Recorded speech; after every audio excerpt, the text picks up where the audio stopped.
Hi, I'm Ariana, I'm the Oak Witch here on YouTube, and today's video is going to be a beginner tips video. Now, I guess I should probably start off the video with background context as to who I am and why I should be giving advice. So my mum introduced me to paganism and witchcraft from quite a young age. I think I was roughly 10 or 11 years old when my mum showed me Judica Ill's 5000 spellbook. And then from then on, that was it. Goodbye, Christianity. So yeah, I have been a pagan witch for roughly, 11 years. And I'm 22 now. And I feel like I've been seriously practicing witchcraft for a good amount of years now. Over 5 years. I grew up going to pagan gatherings, I've been to loads of community conferences, moots, so I've been in the community for a while, and I wanted to give some tips today, stuff that I wish that I had known before I got, when I was young and researching witchcraft and wondering what it is and developing my path. I wish that I'd known these things, and now we live in an age where, you can find anything online for free. It's all on the internet, so yeah, I just want to give you some pointers as to where you can look. So about a couple months ago now, I typed up a massive Google Docs file. It includes resources for people who are curious about witchcraft, people who are beginner witches, and essentially anyone who just needs a little guidance along their journey. It includes beginner tips, it includes what to avoid when you're researching and when you're developing your path, it includes book recommendations and books to avoid, it includes resources like websites, YouTubers, apps. I've tried to include quite a variety of methods and mediums. So yeah, I'll have that linked below in the description, feel free to take a look. But yeah, this video is designed to be a visual, verbal rendition of that post. So let's just begin. My first beginner tip would be to research. And this seems quite obvious, but it's really crucial, and it's probably something you're already doing. I guess my tip would be knowing what to research, and the list is just long. It's very, very long. But I guess it might help to recognise what you might be drawn to in witchcraft. What intrigues you about this practice, this spiritual practice? Is it candles? Is it the use of herbs? Is it crystals? Pick something of interest, something that, it might even be something you're aesthetically drawn to. And then go from there. So I think it might definitely help in terms of motivation to researchers to pick something that you are really, really interested in and you think looks really pretty, you think looks really cool, and then get into the nitty-gritty of that topic. For me, when I started out in witchcraft, my dad did a geology degree, and I used to love collecting rocks on the beach, fossils, all sorts of flint on the British shores. I used to love that. And then it turned into a love of crystals. When I found out about them, I think it was on a museum trip, I got my first pyrite and I was so intrigued. And it just kind of went on from there, and I have way too many crystals now. But anyway, that was a massive beginner topic for me. I got really into crystal healing. I got really into the symbology of crystals and how we can use them in practices like meditation as focus objects. That I got really into, and that was a massive topic which spurred a whole bunch of research topics for me. So you should probably find something like that. Your interested topic aside, I'd say the most crucial areas to research are energy work. Energy work is the fundamentals of witchcraft. It really is. And whether or not you're conscious of that is a different story, but energy work is fundamental to practice on witchcraft. visualization techniques, meditation, you know, cleansing, centering and grounding. They're all techniques that you use during spellwork and rituals. And just practicing magic in general. It's all stuff that you are going to have to learn to do. So I definitely recommend researching energy work. It's really crucial. The second area of research would be correspondences, which I kind of briefly talked about before. This might link into your area of interest, but it's going to be correspondences of herbs, crystals, colours, etc. You know, things that hold properties. For example, lavender has the properties of calming, peaceful, happiness, etc. Rose petals or rose quartz, correspondences of love, but you know, there are so many and you can intuitively think of them on your own, but I'd say that's going to intermediate advanced. I'd start with just researching existing properties that are out there. Another couple areas of research that might be of interest to you are more pagan related. If you know that you're secular, you know, you're non-religious, then, you know, don't listen to me. But if you are and you have a feeling for that sort of paganism side, you might be interested in researching paganism, deities, different cultures. Careful not to appropriate. But researching, I'd say, is fine, you know. If you just want to learn and soak the information, I'd say that's fine, but don't incorporate closed practices into your practice because they're closed for a reason. If you want to learn, maybe I'm wrong, but I wouldn't say there's anything wrong with just learning. But moving swiftly on, because I feel like that'd be another video. The seasons of the witch might interest you, so nature's festivals. You might have heard terms like Samhain before, Yule, Ostara, Beltane, Autumn Equinox. There's so many, there's 8, and I think there's even more when you go into specific pagan cultures. Those might be of interest to you. So there's a whole list of things you could really research. The 2 fundamental areas of research I think every beginner should really look into is energy work and probably the history of witchcraft in different cultures, of what you're researching. I think it's really important to research the history of what you're practicing because history is fundamental to, you know, how it developed today. That's how you get a rich understanding of what you're doing. So my second tip would be to keep a journal. Now again, you've probably heard terms like Book of Shadows, Book of Mirrors, Grimoires. There are so many names and it's kind of argued as to what means what, but don't focus on the labels. When you're beginning your witchcraft journey, write things down. You're going to be researching a lot and this is going to be a lifetime worth of researching. The researching never stops. So write it down. It will help you in remembering. It helps me in remembering anyway. And don't get all fussed about buying this really lovely leather-bound book. I am definitely guilty of buying such books, but I've been in the craft for a while now. When you're a beginner, if you want to, feel free to spend your money however you want. But it's really just not important. Like, the information and the content of what you're writing is far more important than what it looks like. Just write it down. It doesn't even have to be in a book. You can get some lined paper and in a notepad and just write it down. You can get Google Drive, make a Google account, get Google Drive, make a folder and start typing up your information. It doesn't have to be this massive ordeal.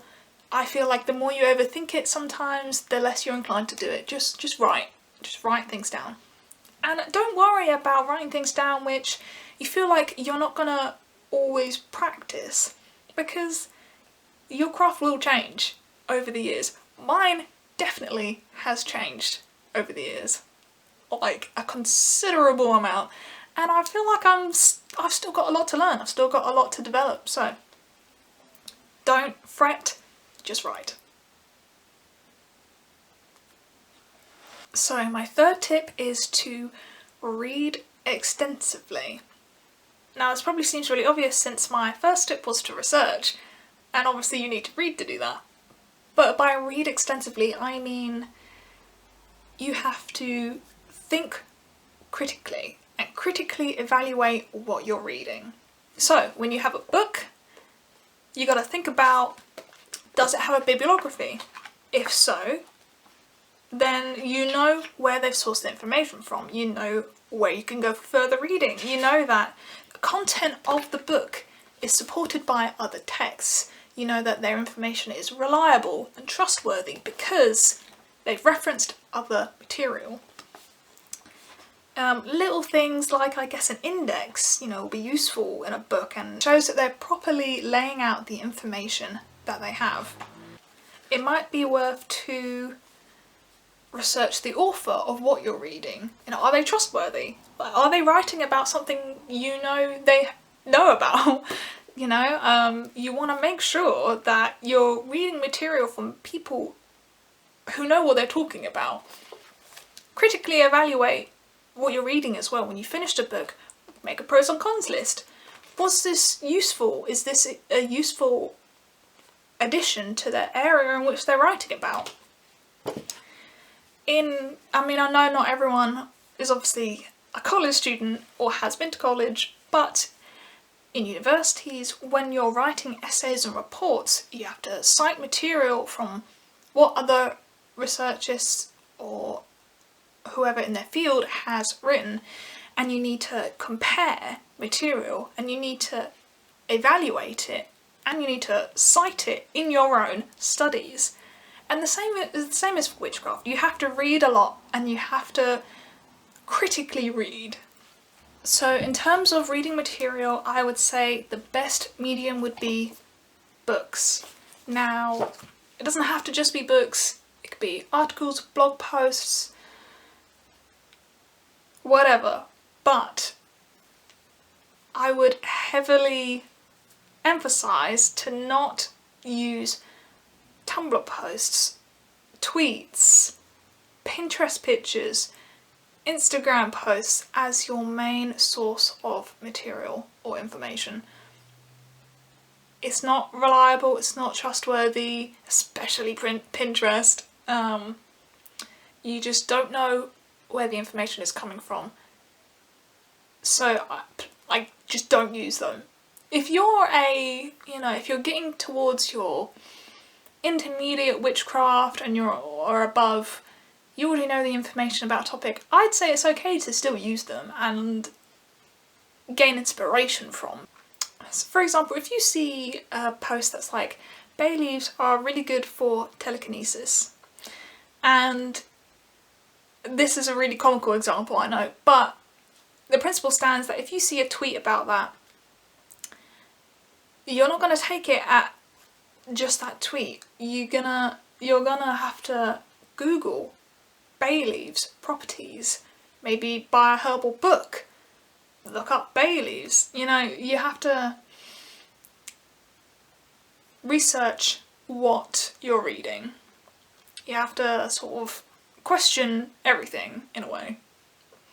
So I emphasise the tip, read extensively, because you see time and time again people who are new to the craft, beginner witches, even the witch curious sometimes, and they ask questions which you can find the answer in a 20-second Google search. And I'm completely happy to help people along the way. I get DMs on my Twitter asking for resources, and I'm always happy to help, I really am. And I kind of love it, honestly.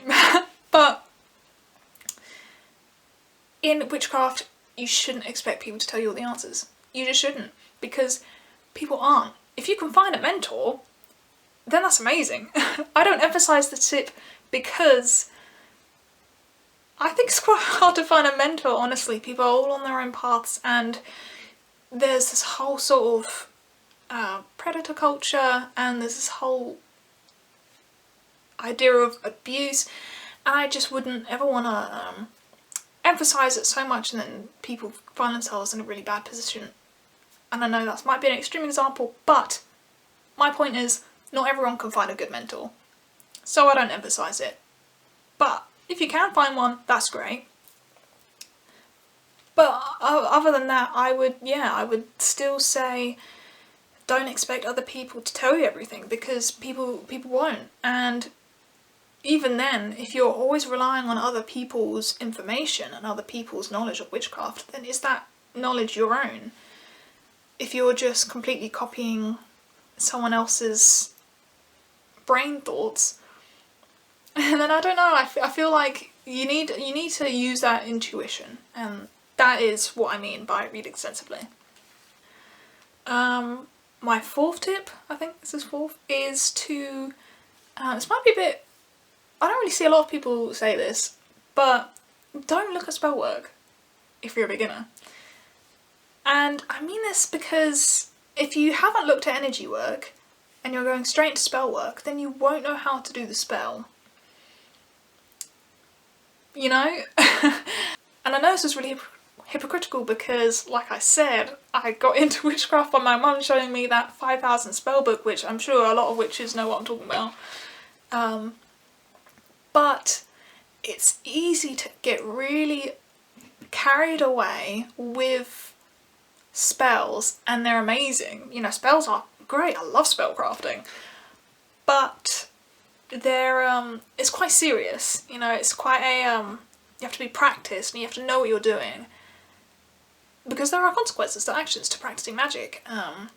As there are desired consequences, there are sometimes undesired and unexpected consequences, so you need to know what you're doing. So I really would say don't look at spellworking, spellcrafting until you know correspondences, you know energy work, and you know the history of what practices you're practicing. So yeah, that's my fourth tip. My fifth tip is to take your time. Honestly, there is no rush, and I definitely needed this reminder when I was younger. I would just be so focused on needing to know everything at once that I feel like actually some of the information that I was researching just wasn't that good. So take your time. There is no rush. This is the start of such a wonderful journey, and I promise you, you're gonna be researching for a long, long time. I don't think the researching ever ends, so just don't put pressure on yourself to have to know everything. And I know it's so hard because there are so many wonderful experienced witches on the internet, and I see it, and I see other people's altars, I see other people spell working, and I go, oh, it's so pretty, it looks amazing. I haven't got to that level yet. Oh, I haven't done that yet. And you sort of feel a bit like, oh. But just try, breathe in and breathe those thoughts out and just let them go, because you really need to focus on yourself when it comes to witchcraft. You need to really understand that it's a process, it's a whole journey, and it's gonna be tough and it's not gonna be easy. So yeah, just take your time. A tip I do want to emphasise next, which is I think my sixth tip so far, is you don't need to spend loads of money. And again, this is going to be really hypocritical because I have a lot of lovely pieces in the shelf behind me. They look very aesthetic, but you just don't need to buy loads of things. Witchy items do not make you a witch. You know, just because I have this aragonite crystal doesn't make me more of a witch than anyone out there. I just have it. So, you don't need to rush and buy loads of those crystals in that crystal healing book that you've bought. You don't need to bulk buy every herb you have in that herb encyclopedia you've just bought. You really don't need to do that. I promise you, you can practice witchcraft researching other than buying books, or even then, if you see my master post, I could show you some budget-friendly tips. That side. When it comes to practicing witchcraft, you can practice witchcraft for free with the things you have in your house, such as petition magic, sigil magic. If you have tea lights lying around, which I feel like most households do, If not, they're relatively cheap, and you can practice witchcraft with those. There are loads of methods where you can just practice with what you have. If you open your kitchen cupboards, what spices do you have? Those seasonings, you know, sage, rosemary, basil, parsley, mint, they're still the plants and they still hold magical properties, and yes, you can still use those in your witchcraft. So yes, you don't need to spend loads of money. This kind of, I spoke about this before with the fancy leather journals, you just don't need to spend that money. If you want to, that's great, cool. But know that that doesn't make you more experienced of a witch. It really doesn't. I want to include this because, and I feel like this will definitely be controversial because of some content creators who have such things, but you don't need to pay for witchcraft courses or witchcraft school. You just don't. Like I said before, the internet is free. Well, you have to pay for internet, but the internet holds a lot of free resources. Yes, you just don't need to spend £100, £200, £300 or dollars on these witchcraft online schools. I'm sorry, but I think they're kind of scams. There's a difference between having a mentor who teaches you these things, and you might want to tip them, but I don't know, it rubs me the wrong way, it really does, when I see these courses, you know, selling for, I don't know, hundreds of dollars, hundreds of pounds, and I just think, you know, I can help you for free. And this is why I guess I've started this YouTube channel, because God, I just would not want anyone that I know to spend that money on something that you just don't need to spend money on. So yes, that links to tip 6, I guess. So my next tip is a bit trivial, but I feel like it needs to be said because there's still people that fall for the trap. So there are 3 distinct terms. There's paganism, there's witchcraft, and there's Wicca. Now, paganism is a massively broad umbrella term. For historically non-Abrahamic religions, maybe better defined as nature worshipping religions or polytheistic religions. It's so broad that I don't think there's really a good definition of it. But roughly that's what I guess it encompasses. Witchcraft is another really broad term for the practice of magic. And Wicca is a religion that incorporates witchcraft. They're all really different. Witchcraft is not Wicca, but Wicca uses witchcraft. So you can be a witch without being a Wiccan, but a Wiccan is a witch. If that makes sense. So the last thing that I want to say is, I guess for witches who are moving past the just researching and going into practicing as well. So once you've really done your like beginner, just started, gonna research everything phase, and you're gonna get into that, you know, now I'm kind of comfortable with who I am as a witch, I'm gonna start practicing along with my research. This is for that level and stage of your journey. Don't forget about the mundane. This tip needs to be said to, actually to be honest, to everyone. This needs to be said to everyone because the mundane before the magic is the most important thing to remember. This encompasses a lot of different things and a lot of different topics. One thing I see a lot is people going into witchcraft and paganism and seeing everything as a sign. And yes, it's exciting, it's cool. I love witchcraft, I love the mysticism, I love the mystery, I love the pushing of my boundaries. But some things aren't a sign. Most things aren't a sign. There's a really good video by the Witch of Wonderlust, Olivia, and I just loved the video, and I'm gonna link it below because she explains it so well, and I'm not just going to recite her words, but yeah. Remember that you still live in the mundane world, and you need to bear that in mind. I actually rarely practice spells because if I have an issue, I'm gonna go through the mundane processes way before I begin to practice magic.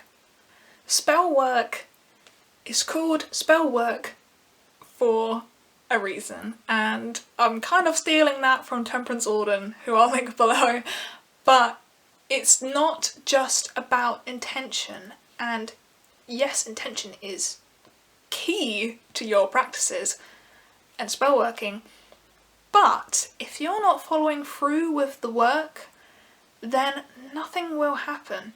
For example, if I want a new job, I need more money and I need a new job, I am going to apply for jobs first. I'm going to send out the applications, fill them in, send them out, maybe do multiple, not just one, like you would, you know, in the mundane world. You apply for a bunch of jobs, and then I'm going to do my spell. I'm not going to do my spell and then just hope that I get headhunted or a job falls in my lap. If that happens to you, then wow. Okay. But it's just not, it's not effective magic. It's not effective magic, and I'm sorry, but it's not. You need to put in the work, because magic is not a solution to your problems. It should be an addition and a help to what you're already doing. So yeah, mundane before the magic, that's important. So I hope you've enjoyed this video. My camera has cut off like 3 times in filming this, and I don't know why. I think it's just an old camera. But anyway, I hope you really enjoyed this. I hope that this was helpful. If you have any questions, please feel free to comment below or DM me on Twitter. I'm happy to have a chat, happy to have a little discussion. Yeah, if you really like this video, share it around. I'd be really appreciative. So yeah, bye.